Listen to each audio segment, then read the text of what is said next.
തായത് പൊളിച്ചെടുക്കോടോ. ഇതാണ് റൂം സാറേ. ജാമ്പോന്റെ കാലത്തോളം കേട്ടിടൂ, ഒളിഞ്ഞു വീണാ തീർന്ന്. കേറി വാ സാർ.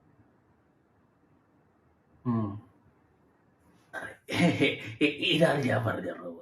ഇതാണ് നസീർ സാർ പണ്ട് കാലത്തോട് താമസിച്ചിരുന്ന റൂം സാർ.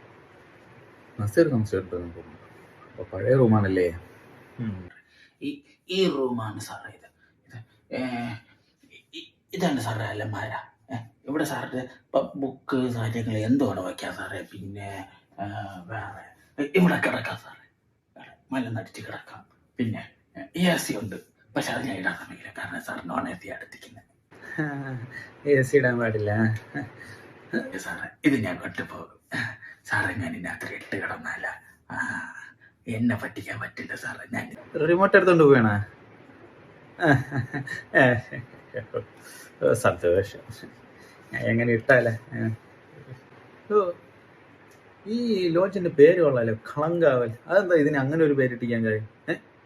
ഒരു വെറൈറ്റി ഉണ്ട്, കളങ്കാവൽ. ഓ സാറേ, അത് പണ്ട് ഈ റൂം, ഈ കെട്ടിടത്തിന്റെ പേര് വന്നിട്ട് ദാസപ്പൻ ലോഡ്ജ് എന്നായിരുന്നു സാറേ. പണ്ട് കാലത്ത്, നസീറിന്റെ കാലത്ത്, അന്നൊക്കെ ഭയങ്കര ഫേമസ് ആയിരുന്നു ഈ ഹോട്ടൽ. അന്നിവിടെ ആൾക്കാർ വരക്കം, സിനിമാക്കാർ വരക്കം, പോക്ക്, ഇതൊക്കെ തന്നെയായിരുന്നു. പിന്നെയാണ് ഈ ഇടയ്ക്കാണ് മമ്മൂട്ടി സാറിൻ്റെ ഒരു സിനിമ ഇറങ്ങിയത്, കളങ്കാവൽ.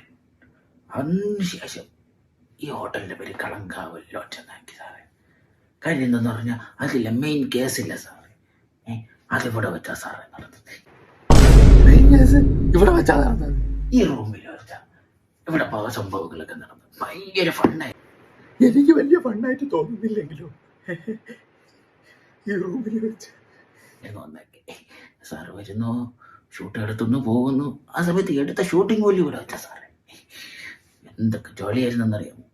ഇപ്പോഴും ഇവിടെ വെച്ച് മരിച്ചവരുടെ ആത്മാവൊക്കെ ഇപ്പോഴും ഇവിടെ ഉണ്ടെന്നാ പറയും.